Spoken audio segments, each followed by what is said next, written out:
Hi అమ్మ. హే పక్క తప్పక చింటూ బాబు, నేను వాడి కోసం కాల్ చేశా, నా తెలుసులే. చింటూ అమ్మమ్మ హాయ్ చెప్పు. ఏంట్రా బెత్తర చూపులు అమ్మమ్మ. ఎందుకే మన కొడతావు చిన్నపిల్లని? నువ్వు మాత్రం మమ్మల్ని చిన్నప్పుడు గొడ్డును బాధినట్టు బాధొచ్చే. సరే ఏమైనా మాట్లాడుతున్నాడా? 1 2 3 చెప్తున్నాడు. చెప్పున్నాడు 1 2 3. చిరుగాలి వీచెనే చిగురాసరే పెనే. లేవే సరే, నాకు వంటకు టైం అయింది, నేను మళ్ళా మాట్లాడతా. సరే అమ్మా. ఏమైంది మళ్ళా దొడ్డిగా? 1 2 3 ఇప్పుడు చెప్తాడు. ఊరి మీ నాయనమ్మ కాల్ రా.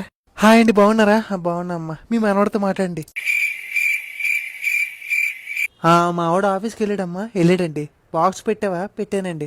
ఏం కూర? దొండకాయ. అది పడితే తింటాడులేండి. మీ మనవడితో మాట్లాడండి. అయ్యో, నా కూతురు వాళ్ళ పిల్లలు కాల్ చేస్తున్నారమ్మా, మళ్ళీ మాట్లాడితేనే. అక్కడ మాత్రం బాగుంటది ప్రేమ. అయినా ఈ మాత్రం నాకు చేయడం ఎందుకు? మీ అబ్బాయిగా చేయొచ్చుగా కాలు. అమ్మా ఏంట్రా? మూడోసారి రోజుకి పదా తప్పుద్దా అడుగుతా.